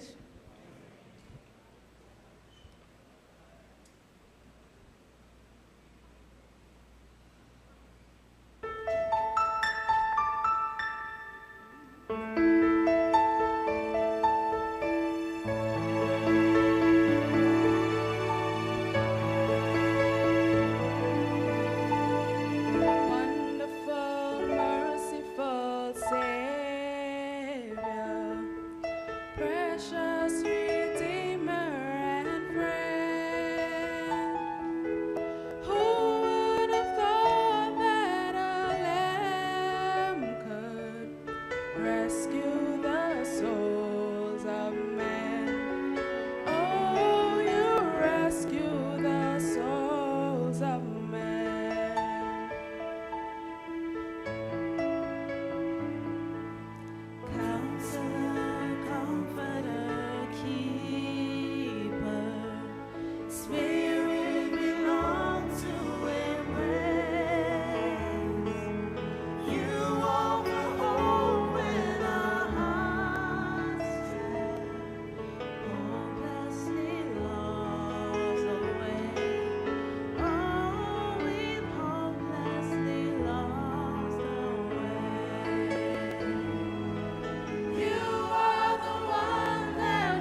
hearts always hunger for.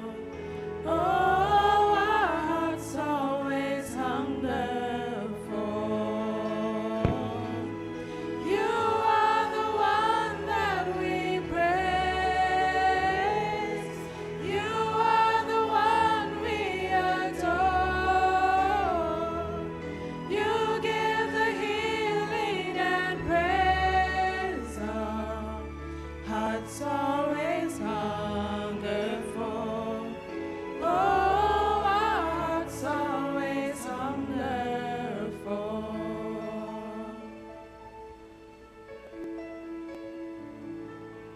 Almighty infinite Father, faithfully loving your own. Here in our weakness you find us, falling before your throne. Oh, we're falling before your throne. You are the one that we praise. You are the one we adore. You give the healing and praise. Our hearts always hunger for. Oh, our hearts always hunger for. You are the one that we praise. You are the one we adore. You give the healing and praise. Our hearts always hunger for. Oh, our hearts always hunger for.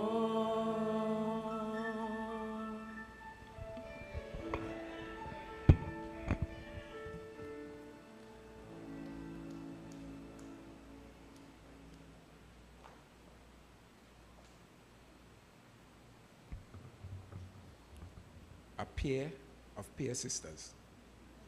Bless the Lord. Praise God.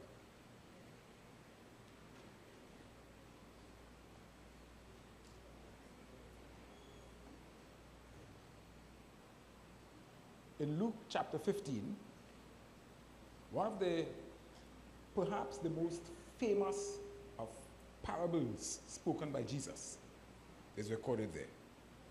It's not the only parable in Luke chapter 15, but it's the one that we love the most, it would seem. It's the parable of the Samaritan who had compassion. Recently, a brother from Aruka and I were in this group, and we're talking about empowering Seventh-day Adventists. And he was of the view that we should do it because it's an obligation. And I offered that we should do it out of compassion. The debate is not ended, but here is this non-Jew living in what the Bible calls Israel. You know, Samaria was in Israel. Not in Judah, but in Israel. If you know the geography of Palestine, after the death of Solomon, his son, what's his son's name? His son Rehoboam was contesting the influence in Israel with a former exile called Jeroboam. And Jeroboam was like a Watson Duke, or what's his name from OWTU? Right, Roger. He was an agent provocateur. And so, because he had tremendous influence, And permit me to say that the person with the position is not necessarily the most influential person. And that's for you, because I know nominating committee coming up just now. Some of us want the office. We ain't doing nothing, but we want the office.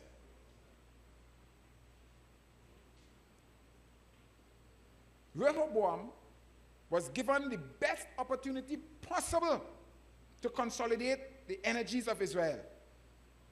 And he and his homies went and had a little chit-chat. He had consulted with his father's counselors, and they gave him the best advice possible. They said the treasury is full. Solomon didn't leave you impoverished. You could lower VAT.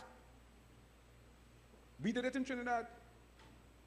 And then when he went to the fellows, he used to, all his dogs and his horses, and they say, "You're mad or what? I less money for we." Bust their throat. And he went out with a fancy parable and about scorpion and the size of your thighs and your finger and all of that. And Israel was divided into two.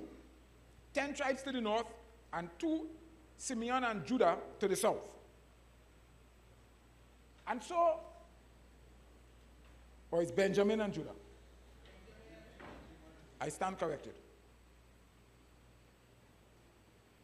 When Jesus met the woman in John chapter 4 at the well, she was living in a territory that had previously been Israel, though not considered an Israelite. In fact, every man in Israel, Orthodox Jew, when he prays at morning after having said Shema, he would include a prayer of thanksgiving that says, "And Yahweh, I thank you for not having made me a woman, a dog, nor a Samaritan." So when Jesus met the woman, she said to him in their conversation, "Are you greater than whose father? Whose father? Are you greater than our father Jacob?" What is she saying? That you and I are related. My forebears were once Jews. We no longer consider Jews. In fact, you all call us dogs.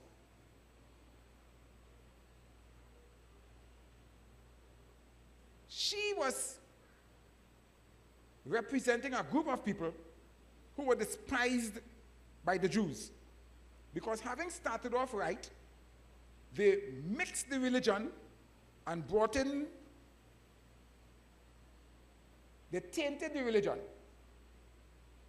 They had some, in fact, she said, "Our fathers worshipped on that mountain, Mount Gerizim, and your fathers worshipped in Mount Jerusalem." And perhaps it's important for us today to recognize, just as Jesus said to her, the mountain that you worship at is not relevant, you know. It's who you worship and how you worship. You got that? The fact that you come to the La Horquetta Seventh-day Adventist Church, in God's estimation, is not relevant, you know. This mountain can't save you, you know. The pride that we say to people, "I'm a Seventh-day Adventist Christian," as if it were not enough to say, "I'm a Christian." That's not going to save you, you know. If you are not practicing Christianity. So we go back to Luke. Jesus had given them 2 parables before in the same chapter. And as if Jesus felt they didn't catch it, he embellished it with a parable that none of us will ever forget, because there's a catch at the end. Nobody in his audience anticipated how the parable would end. And so Jesus talked about this man who was traversing the bloody path.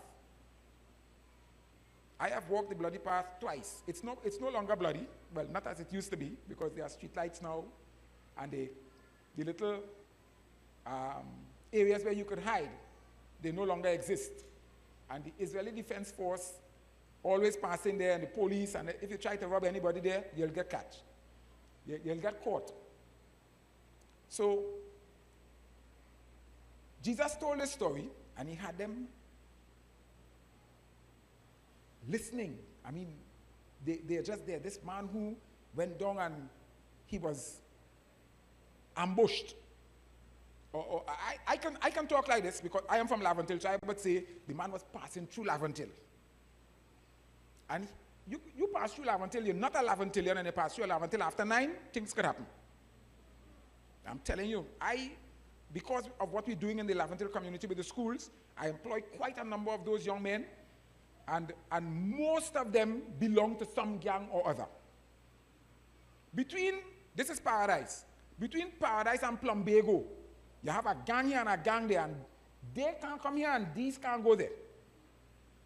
If they have to pass there, they sit in the back of a car and they bend down. Literally. So here was this man. He was in the wrong place at the wrong time, and some hoods took him out. And they beat him and robbed him and thought he was dead. And your pastor passed.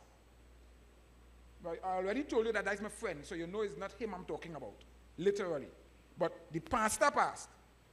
And he was so concerned about what he had to do at church. See, he had a church board meeting, and the issue was very important to him. So when he looked over and he saw the man in need, he decided that his priority was getting to church and conducting his meeting.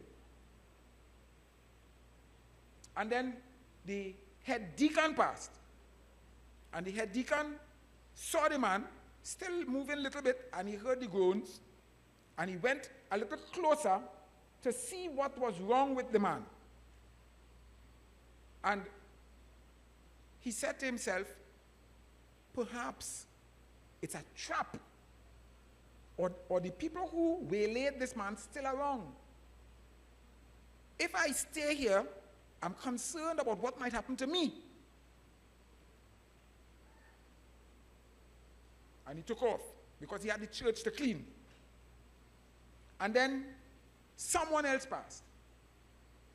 And contrary, or unlike the head deacon, he said to himself, this could be a dangerous situation, you know. But if I leave this man here, I'm concerned about what might happen to him. And so he took out his wineskin and his cruse of oil. They have medicinal properties if you apply them, not if you drink them. Or you missed that, that's all right. And he applied them to the wounds. And he took the man and put him in his almirah. Bloody as he was, he knew the seats were going to get damaged. He may even have to change them. But then, if I leave the man here, he might die. And he took him to the A.D.R.A diagnostic clinic. And it's not for free.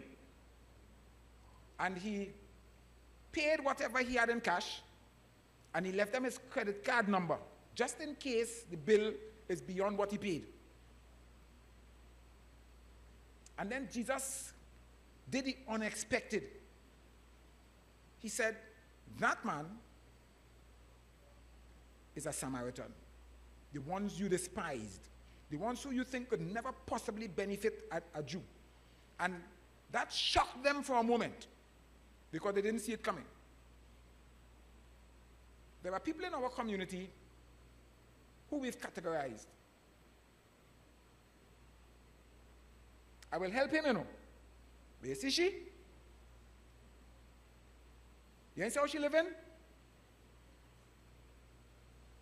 And we say all kind of disparaging things about these people. And God is hoping that you would go to them so that they could get a taste of grace. They are these same people that we talk about.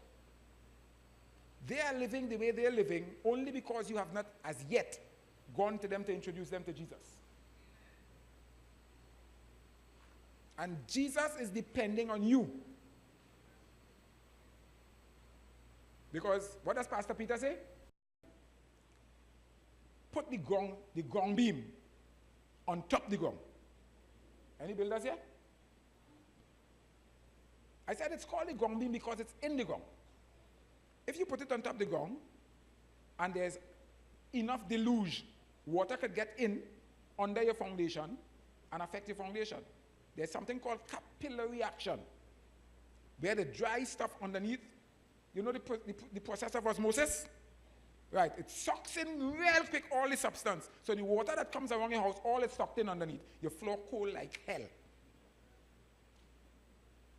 And depending on what floor finish you have, it's going to affect it. It's going to cost you some money. So if you don't know certain basic things about building, anybody could come and tell you, well, this is what we're doing, and hoodwink you out of your money. But, so if you attend that workshop that I conduct, you will learn so much that nobody else teaches because nobody wants to learn it. But we've begun offering that one as well.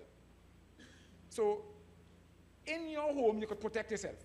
Or in your building of your home, for those of you who do not yet have one.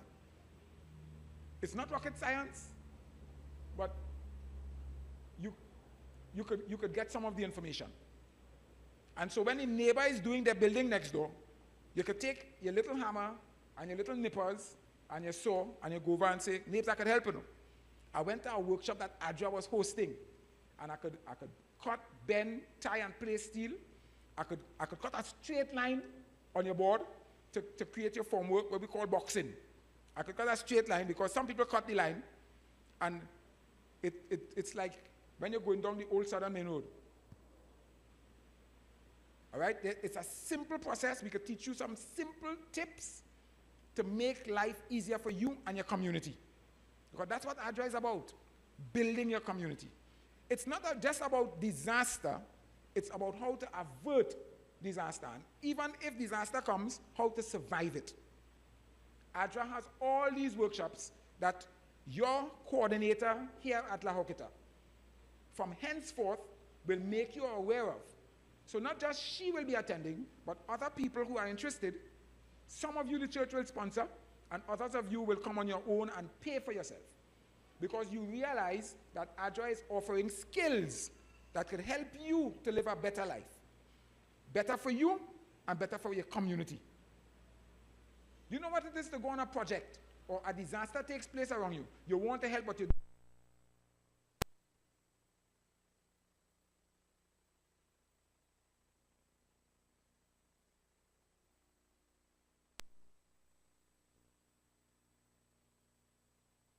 You're not just there twiddling your thumb, but you take charge because you know.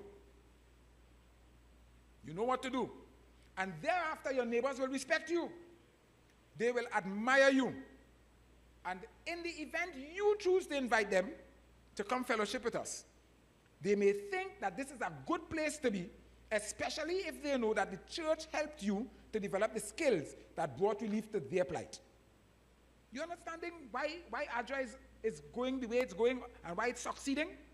Because it's touching lives and making a difference. The appeal, therefore, is, am I going to join A.D.R.A today? That's what you're asking yourself now.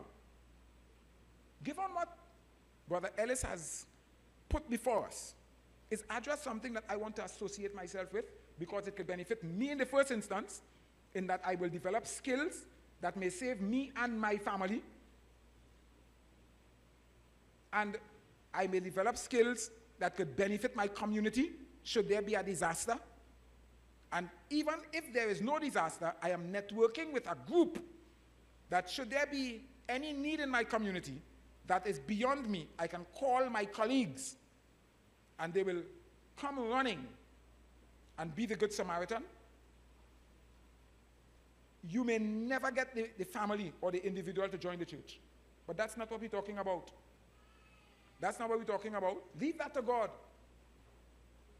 Your business is fixing problems where you are. That's your business. And A.D.R.A prepares you to do that. Because there are many of you who have to look on at situations that you would really like to help with but can't because you don't know how. And you don't know who to call on. A.D.R.A is a global network. It has its national chapter in Trinidad. Yes, the office is at the South Caribbean Conference, but it is decentralized in that every church is required to have an A.D.R.A coordinator. You have yours in the dear Sister Allen.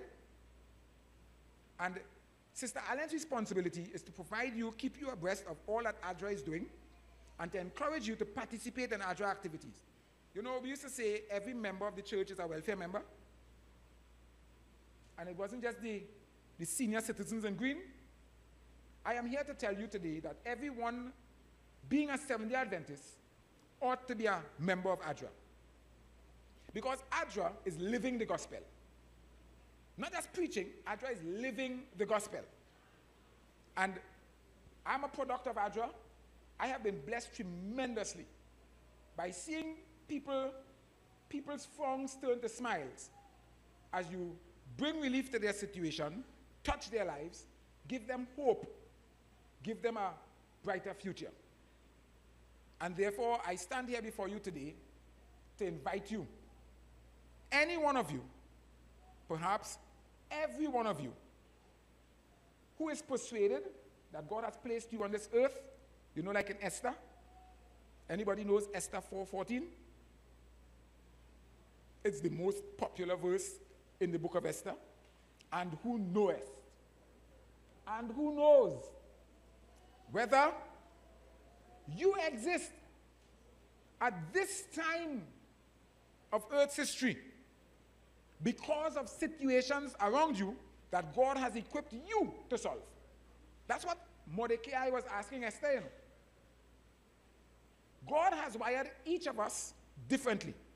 There are things that you could do automatically, like we say second nature, and try as I may, can't get it right.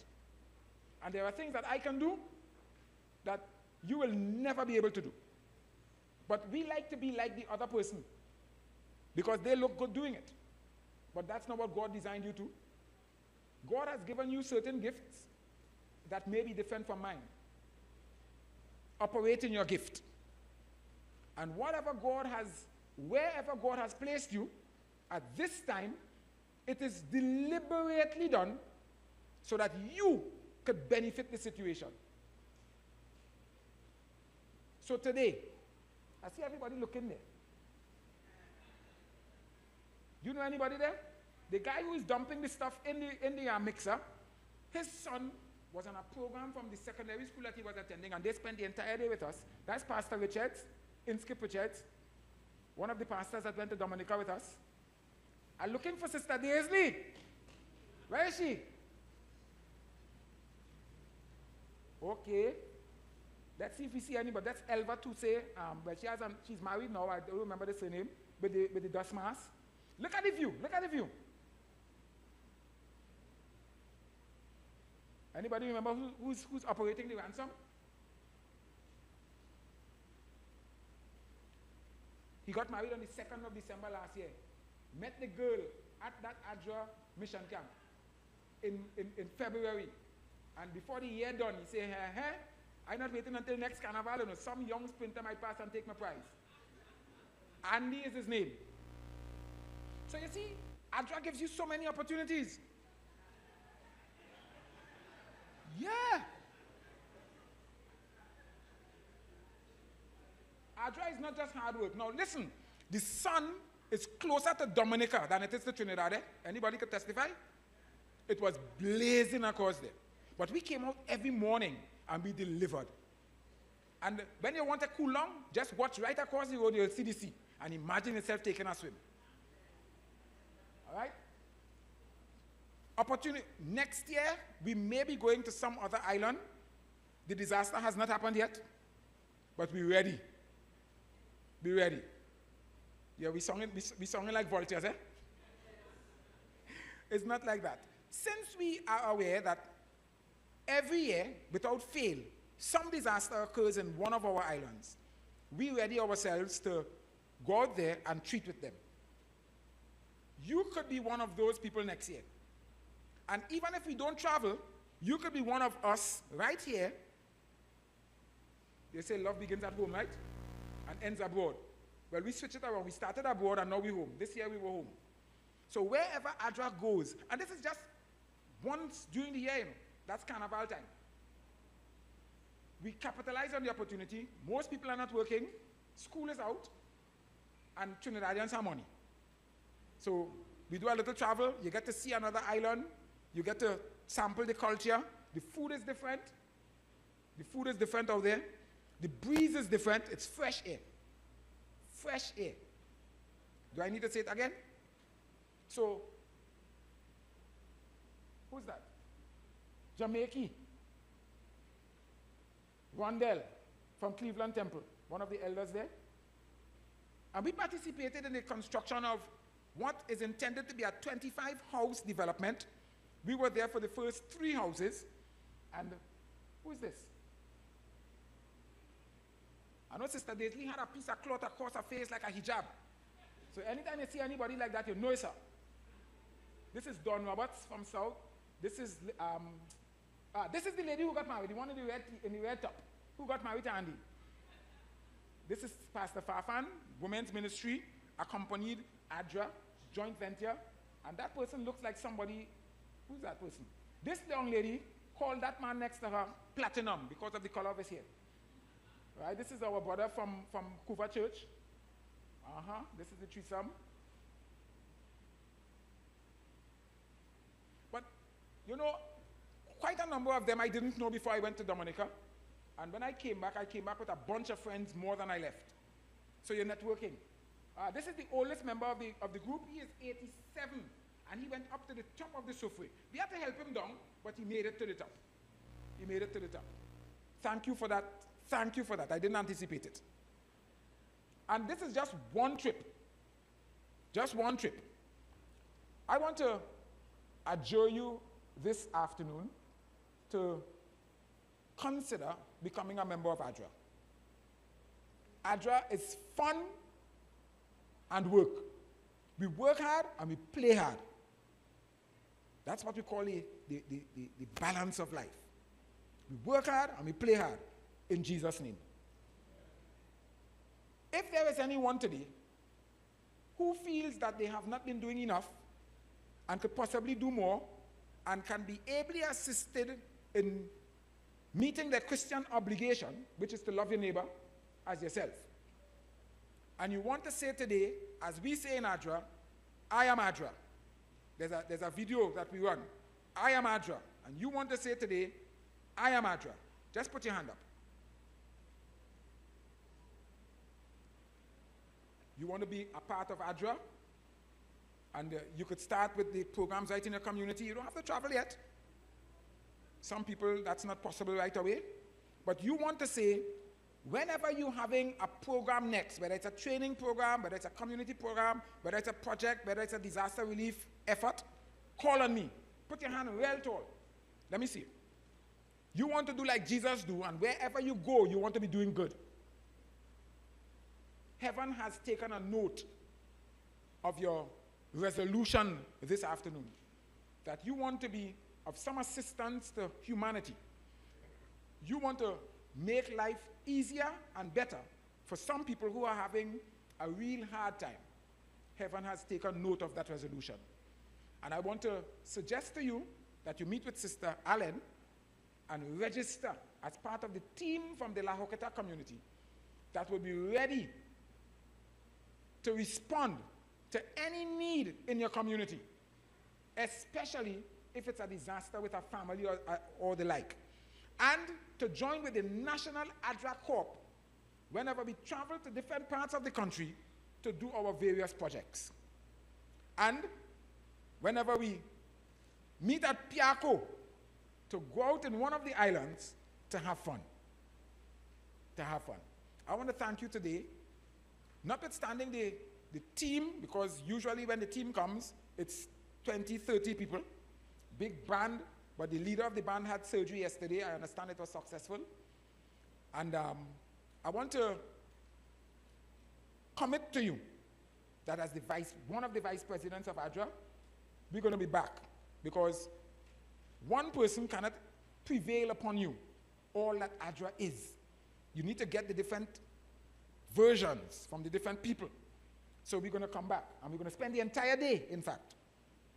So you have to cook a big pot of food, because when people from A.D.R.A work hard, they get hungry. And they become voracious. So we do it right this next time. Pastor Peters was in Santo Domingo. Yeah, I think Santo Domingo, for most of last week and part of this week. And suffice it to say, things didn't work as they should have worked. But I committed to Sister Allen, and she said they promised twice to be here before, and they didn't come. And I said, one man is better than no man. So I want to thank you for having us, because I am not just representing me.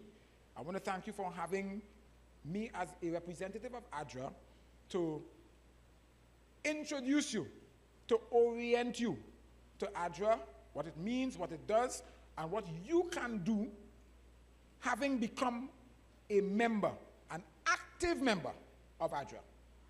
God continue to bless you. May his face shine upon you and give you peace. Shalom.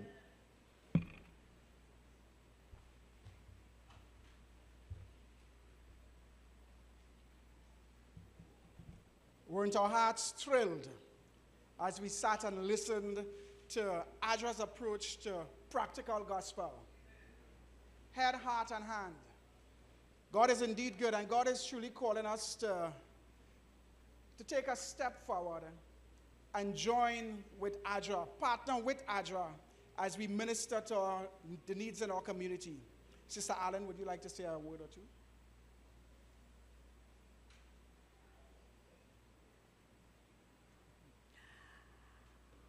I was so blessed by what I heard. And I know what you heard too, you were satisfied that you know much more about A.D.R.A.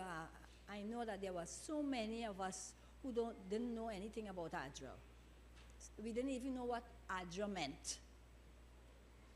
But my brother Ellis coming here and informing us all about A.D.R.A, I'm sure many of us would like to join A.D.R.A.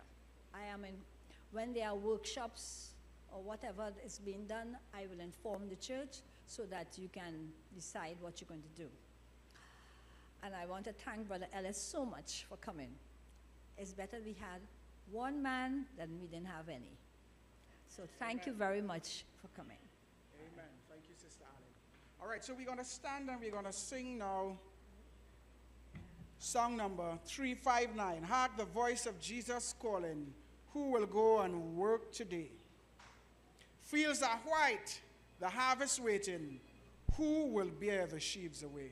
Let's all stand as we sing this song. 359. Next mic. All right, yes, we'll sing from this one. Are you seeing it? No.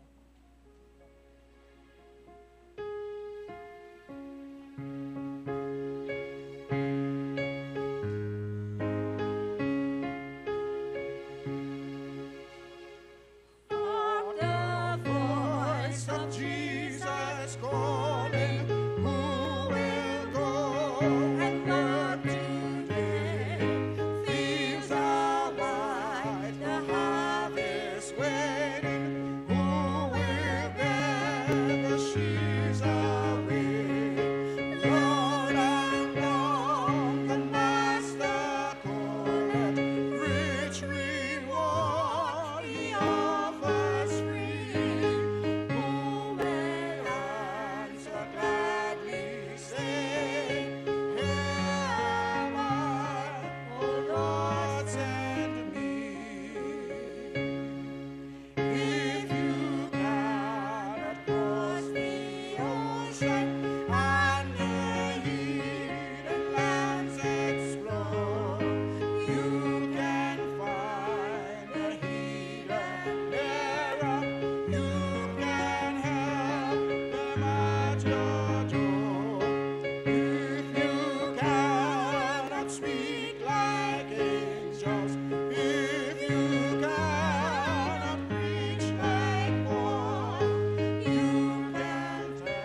Let us pray. Father, we are so thankful to you today that you have made a call to every single one of us. You want us to become co-laborers with you in a very practical way. You're not calling us just simply to seek after people's spiritual needs, though that is important, but you're calling us to meet people where their greatest needs are. Sometimes that's a physical need. Sometimes that might be an emotional need. Sometimes some other need other than the spiritual. We ask that you'll help us to observe and help us to recognize when we ought to lend a practical hand rather than to present the gospel. In fact, the gospel is presented in so many different ways because as Christ demonstrated, he met the people where they had the greatest needs and then he bid them follow him. I thank you so much, Father, for A.D.R.A's words to us today, for Brother Ellis's words to us today.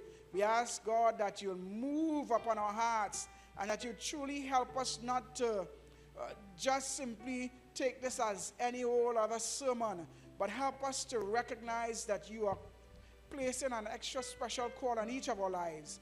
And may we truly give of ourselves to you. And may we seek opportunities that we can help people practically, even those right in our very communities. And we just thank you so much for the enlightenment today. And may your spirit go with us even as we separate now. In Jesus' name, amen. Let the church say amen. Let's sing that all dogs.